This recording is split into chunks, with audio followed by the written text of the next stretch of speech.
is the table is given, compatibility means कब कब true होगा, कौन से लॉक को ट्रू होगा, कौन से लॉक को फॉल्स होगा. Are you getting this?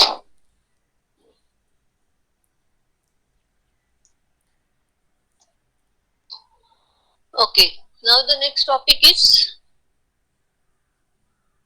deadlock. Okay, this is the last topic of this chapter, but उसमें है कुछ details और easy है ये. Definition: a system is in a deadlock state if there exists a set of transactions such that every transaction in the set is waiting for another transaction in the set. एक transaction दूसरे transaction के लिए wait करता है कि ये lock release करेगा तब जाके मैं लॉक अप्लाई करूंगा. ओके, और दूसरा ट्रांजैक्शन पहले के लिए वेट करता है कि जब ये लॉक रिलीज करेगा तब मैं मेरा लॉक अप्लाई करूंगा. मींस क्या हुआ, दोनों वहीं पे स्टक हो गए, आगे नहीं बढ़ रहा है हमारा.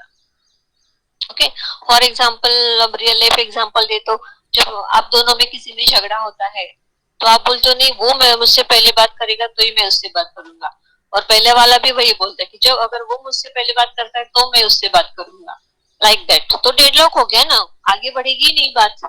Okay, so see a system is in a deadlock state, ये लॉकिंग से रिलेटेड है.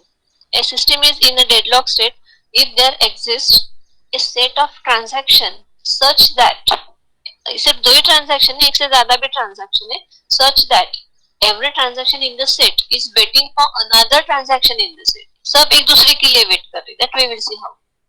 More precisely, there exists a set of waiting transactions T0, T1 up to Tn such that T0 is waiting for data item that is held by T1 and T1 is waiting for T2, T2 is waiting for T3, T3 is waiting for T4 up to Tn minus 1 is waiting for a data item that is held by Tn and Tn is waiting for again to the 0. Tn is last is the Tn, so Tn is again waiting for the T0. यानी cycle हो गई पूरी.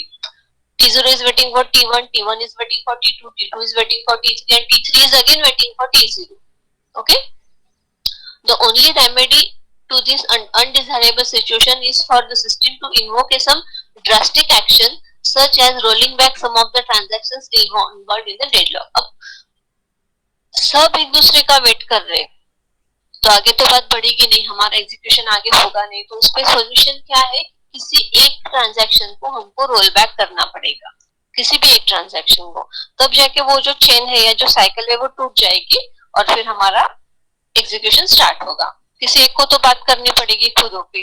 Okay, तब जाके फिर start हो जाएगा हमारा execution. Okay, so now there are two principal methods for dealing with the deadlock problem. Deadlock prevention, या तो डेडलॉक लगने ही मत दो. So protocol to ensure that system will never enter a deadlock state, या तो डेडलॉक लगने ही मत दो. या सेकंड वन, अगर डेडलॉक लग जाता है तो detection and recovery which can allow the system to enter a deadlock. Means deadlock तो लग जाएगा. ओके, या तो डेडलॉक लगने मत दो या फिर या तो सेकंड मेथड है डेडलॉक लग जाएगा, then try to recover using a deadlock detection and deadlock recovery. अगर लग जाता है तो आप उसको डिटेक्ट करो कि लगा है क्या और उसके बाद उसको रिकवर करो. Okay, so these are the two main methods और टू प्रिंसिपल मेथड्स. इसको अच्छे से याद रखो. Deadlock prevention, detection means deadlock detection and recovery. Now first we will see deadlock prevention. यानी डेडलॉक लगने ही नहीं देना है हमको तो क्या करना पड़ेगा. Now in deadlock prevention there are two approaches. Deadlock prevention में भी दो अप्रोचेस है. Okay, one approach ensures that cyclic waits can occur by ordering the request for locks or requiring all locks to be acquired together. एक approach ऐसा है कि जिसकी वजह से one approach ensures that cyclic waits एक दूसरे को लिए वेट कर रहे कैन ऑकर हो सकते हैं by ordering the request for locks, जब हम लॉक्स के लिए रिक्वेस्ट करते हैं, और requiring all locks to be acquired together. जो भी हमने एट अ टाइम सारे लॉक अप्लाई कर दिए. ओके, T1 को चाहिए, T2 को चाहिए, T3 को चाहिए, सारे लॉक अप्लाई कर दिए तो वहां पे वो सब डेडलॉक में जा सकता है. The other approach is closer to deadlock recovery. Performs transaction rolled back instead of waiting for a lock. Recovery means क्या है? रिकवरी मीन्स हमको किसी को रोल बैक करना पड़ेगा. Okay, so performs transaction roll back instead of waiting for a lock wherever could potentially result in the deadlock. The simplest scheme under the first approach requires that each transaction locks all the data items before it begins execution. Moreover, either all are locked in one step or none are locked. Means पहला जो हमारा ये है method है, ये दो methods यहाँ पे बताए हैं. ओके, प्रिवेंशन के. सो फर्स्ट इसमें क्या है अप्रोच में कि लाइक एटोमिसिटी प्रॉपर्टी कि सारे के सारे either moreover either locks are in one step, या तो सारे के सारे लॉक एक ही स्टेप में लगा दो या तो एक को भी लॉक मत करो, और नन आर लॉक्ड. ओके, ठीक है, बट हमको ज्यादा फोकस सेकंड इस पे देना है. ओके, सेकंड ही ज्यादा पूछा जाता है. The second approach for preventing deadlock is to impose a preempting transaction rollback. Preempting means किसी को मींस डिस्टर्ब करना. प्रीएम्प्टिंग, ओके, डिस्टर्ब करना. So now we will see there are two methods, wait and die, wound and wait. Okay, wait and die का भी देखो कैसा है. Wait and die scheme is based on non-preemptive. ये disturb नहीं करती है. Non-preemptive means it will not disturb to the executing transaction. जो transaction अभी execute हो रहा है उसको disturb नहीं करेगी. Okay, when transaction T, हाँ अभी देखो, when transaction TI request a data item currently held by TJ, अगर TI ने request किया lock data item को कौन से, जो TJ ने already lock किया है, held किया है. Okay, TI is allowed to wait only if it has a timestamp smaller than that of TJ.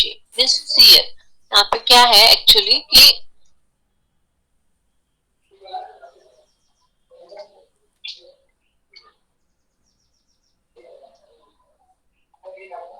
यहाँ पे कैसे इमेजिन करते हैं हम, देखो TI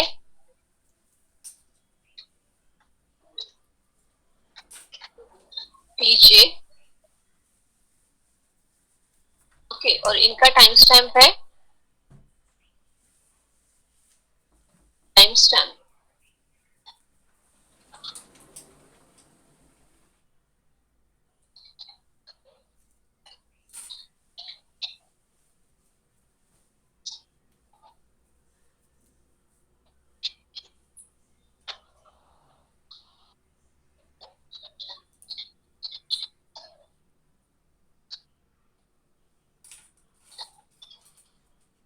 है फर्स्ट का 5 और इसका है for example 5:10 okay, TI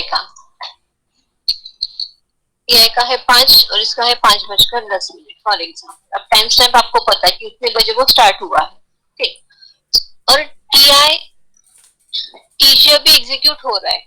okay, TJ is executing, उसको मैं रेड कलर में कर देती हूँ. This TJ is executing.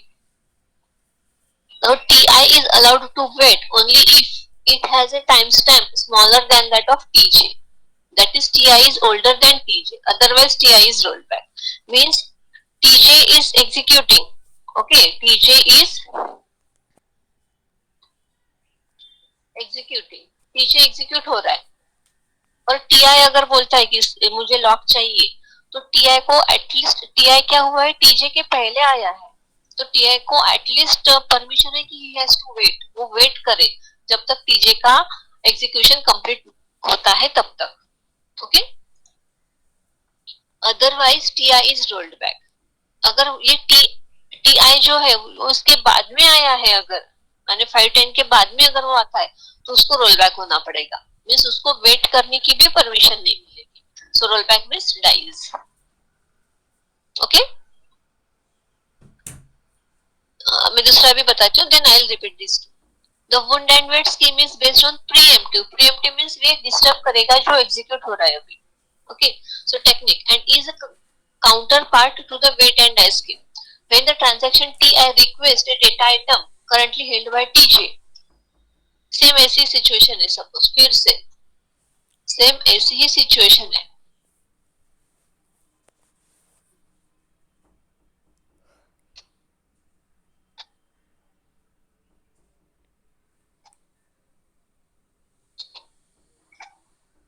Okay, same situation is when transaction Ti request a data item currently held by Tj.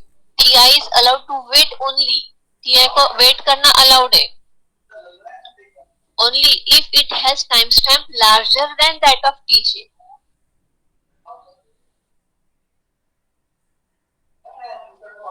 एक minute when transaction Ti requests a data item currently held by Tj and Ti is allowed to wait only if it has timestamp larger than that of Tj. ये means Ti बाद में आया है यहाँ पे, okay means यहाँ पे Ti क्या है, बाद में आया है. Tj एग्जीक्यूट हो रहा है और यहाँ पे Ti क्या हुआ हो रहा है, 5:15 पे आया है Ti.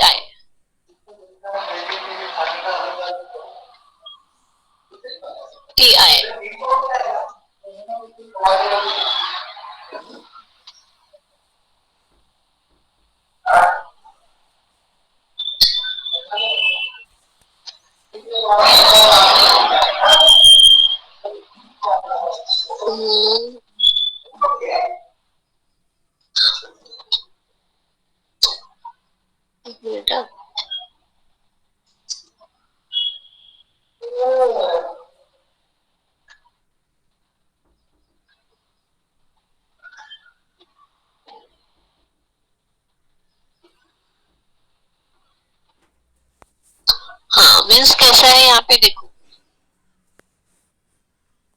टीजे पहले आया है, टीजे एग्जीक्यूट हो रहा है, बाद में टीआई बाद में आया है.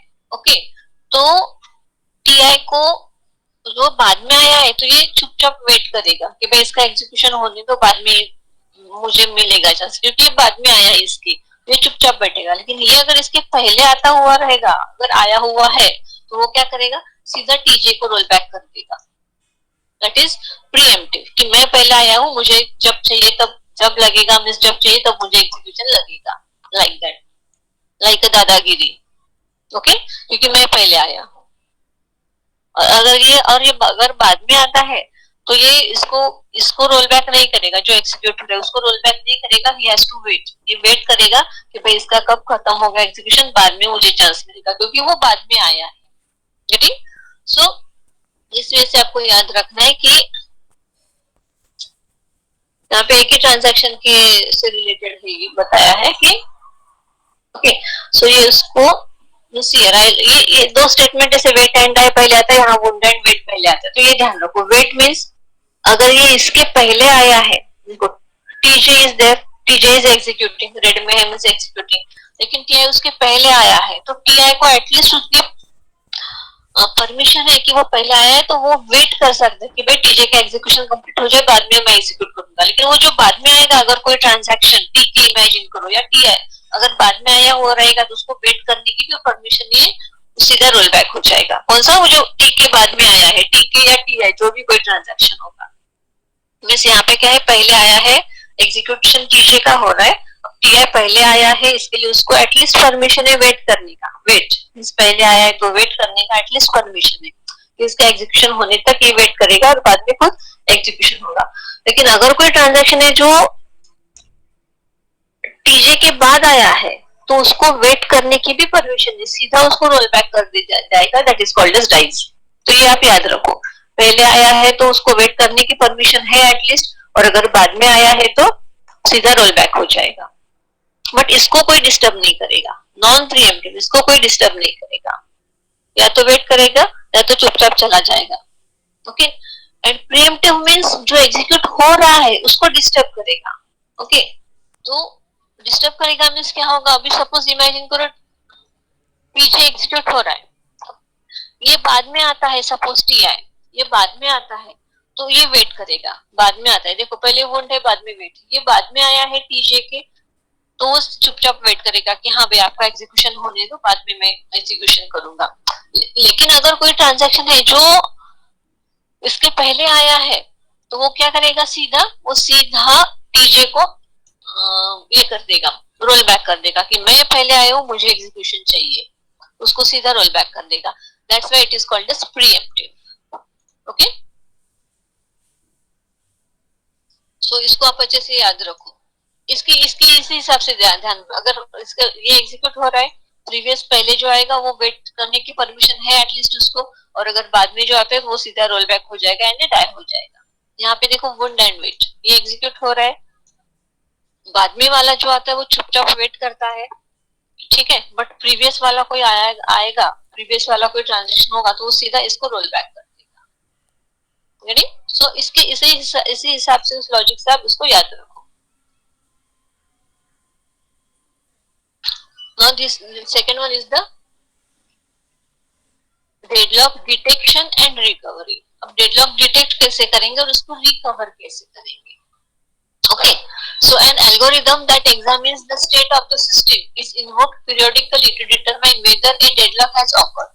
If occurred, system must attempt to recover from the deadlock. This क्या होगा? An algorithm that examines the state of the system is invoked periodically to determine, means system में internally after some specific time, आप imagine करो 5 second, हर 5 second के बाद एक algorithm है deadlock detection का, एक एल्गोरिदम है जो आफ्टर एवरी 5 सेकंड्स एग्जीक्यूट होगा और वो चेक करेगा कि सिस्टम में कहीं डेडलॉक है क्या, अगर है तो उसको रिकवर करना पड़ेगा, इट मींस उसको रिमूव करना पड़ेगा। Now we will see how the deadlock will gets detected. Deadlock can be described precisely in terms of a directed graph called wait for graph. So here in the previous chapter we had seen precedence graph and that is for the conflict serializability। तो ये याद रखो कि precedence graph है जो conflict serializability के लिए है, और wait for graph is for the deadlock detection। wait क्योंकि वो wait करता है ना, तो सामने वाला लॉक्स रिलीज करे बाद में मुझे चांस मिलेगा, so wait करता है, so that is called as wait for graph for the deadlock। This graph contains a pair of G equal to VE where V is the set of the vertices, vertices means transaction के names, and E is the set of edges। The set of vertices consists of all the transactions in the system। vertices means सारे transactions। Each element in the set E of edges in an ordered pair Ti is greater than Tj if Ti is greater Ti to Tj if Ti to Tj is in E। Then there is a directed edge from transaction Ti to Tj। अगर Ti wait कर रहा है Tj के लिए तो वहां पे Ti to Tj as निकालनी पड़ेगी, means arrow, implying that transaction Ti is waiting for transaction Tj। Ti to Tj हमने एज निकाला, इसका मतलब क्या है? Ti is waiting for Tj to release a data item that it needs। When a transaction Ti needs a data item currently being held by transaction Tj, then edge Ti to Tj is inserted into the wait for graph। अगर Ti wait कर रहा है Tj के लिए तो हम वो as निकाल सकते हैं। This edge is removed only when transaction Tj is no longer holding a data item needed by the transaction। ये जो एज है वो हम कब निकाल सकते हैं? जब वो उस डेटा आइटम को यूज नहीं कर रहा है, मींस उसने लॉक छोड़ दिया है। Okay, a deadlock exists in the system if and only if the wait for graph contains a cycle। A deadlock exists in the system if and only if the wait for graph contains a cycle। अगर graph में cycle आता है तो deadlock है, otherwise not, means इधर भी positive तो उधर भी positive. If deadlock then if cycle then deadlock, if no cycle no deadlock। और हमारे conflict serializability में क्या है? अपोजिट है, if cycle not conflict serializable, if not cycle then it is conflict serializable। तो ये अच्छे से याद रखो, इससे कुछ ना कोई क्वेश्चन रहता ही है। Okay, so now so to detect deadlock the system needs to maintain the wait for graph। Now we will see, consider the wait for graph on figure which evaluate the following। See here, T25, 26, 27, 20। 25 is waiting for T26 and T27। 25 is waiting for 26 and 27। T27 is waiting for 26 and 26 is waiting for 28। 26 is waiting for 28। Since the graph has no cycle, ये लगता है हमको यहाँ पे cycle है, but it is not cycle। This is in the same direction, these two arrows are in the same direction, but this is in the opposite direction, not in the same direction। ऐसे चाहिए थी उसकी arrow। So as there is no cycle, means system is not in deadlock state। Okay, no cycle no deadlock। अगर अब मैं यहीं पे और एक ऐड कर देती हूँ, now suppose now transaction T20 is requesting an item held by 27, the age T28 to 27 is added, 28 to 27 gets added here, okay, to the wait for graph। resulting in a new system state as depicted in the figure below. This time the graph contains the cycle. अब इसमें इस graph में cycle है, देखो arrow is same, okay arrow यहाँ पे same है, यहाँ पे सेम नहीं है, ओके यहाँ पे ये और ये सेम है बट यहाँ पे गलत हो रहा है, बट यहाँ पे देखो 3 इसमें साइकिल है in the same direction. So here there is a deadlock in the 26, 28 and 27. Okay. So recovery अब हो जाएगा. In short, I will explain you this recovery. Okay. In 5 minutes. Then I'll start the revision of this chapter in the next lecture. Now recovery from deadlock. अगर आपको recovery करनी है तो कैसे करेंगे? When a detection algorithm determines that a deadlock exists, अगर उसको पता चलता है कि अभी deadlock है यहाँ पे, the system must recover from the database. अब उसको remove तो करना पड़ेगा. The most common situation is to roll back one or more transactions to break the deadlock. Deadlock break करने के लिए आपको एक या एक से ज्यादा मिनिमम एक ट्रांजैक्शन को तो आपको रोल बैक करना पड़ेगा. And 3 actions need to be taken. Following 3 actions. अब सिलेक्शन ऑफ ए विक्टिम कि कौन से ट्रांजैक्शन को रोल बैक करना है कैसे डिसाइड करेंगे, है ना, कि कौन से ट्रांजैक्शन को रोल बैक करना है ये कैसे डिसाइड करेंगे. So that is the meaning of selection of a victim कि किसको सिलेक्ट करना है रोल बैक के लिए. So given a set of deadlock transactions, we must determine which transaction to roll back to break the deadlock. हमको decide करना है. We should roll back those transactions that will incur minimum cost. जिस transaction की cost minimum है यानी जिसने थोड़ा सा ही एग्जीक्यूशन किया है, इन शॉर्ट थोड़ा सा ही जिसका एग्जीक्यूशन किया है उसको हम रोल बैक करेंगे. We should roll back those transactions that will incur the minimum cost. Unfortunately, the term minimum cost is not a precise one. Many factors may determine the cost of the rollback. उसकी cost कैसे निकालेंगे, इस पे से बोलेंगे कि इसकी cost minimum है. तो इसमें कुछ पॉइंट्स दिए हैं. How long the transaction has computed and how long the transaction will compute before it completes the designated task. यानी ट्रांजैक्शन कितना कंप्यूट हुआ है और कितना बाकी है, ओके कितना हुआ है एग्जीक्यूशन और कितना बाकी है वो फैक्टर देखना पड़ेगा. How many data items the transaction has used, उस ट्रांजैक्शन में कितने डेटा आइटम्स यूज किए हैं, that also we have to check it out. Sorry. How many more data items the transaction needs for its completion, उसको और कितने data items की जरूरत है वो कंप्लीट करने के लिए. And how many transactions will be involved in the rollback. Rollback में कितने ट्रांजैक्शंस इन्वॉल्व है, ओके 3-4 जो जिसमें साइकिल है उतने सारे उसमें इन्वॉल्व है. ओके सो इन शॉर्ट क्या है, जो ट्रांजैक्शन थोड़ा सा ही एग्जीक्यूट हुआ है उसको हम रोल बैक करेंगे which it is having minimum cost. Okay अब सेकंड पॉइंट ये है कि रोल बैक तो करना तो डिसाइड हो गया कि हमको T25 को फॉर एग्जांपल रोल बैक करना है, that is decided now. But once we have decided that a transaction must be rolled back, we must determine how far this transaction should be rolled back. उस transaction को कितना role back करना है.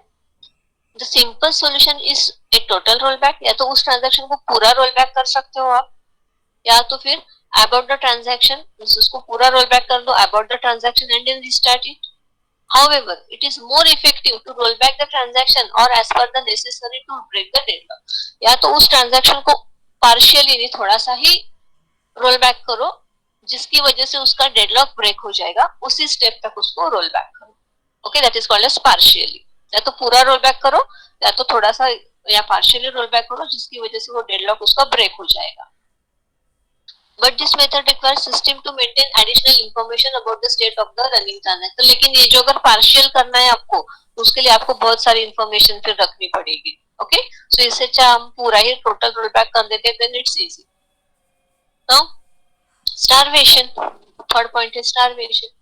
What is the meaning of starvation? In short कोई बता सकता है, किसी भी लैंग्वेज में चलेगा, Hindi English Marathi. Starvation means that particular transaction is not getting a chance to execute it. Okay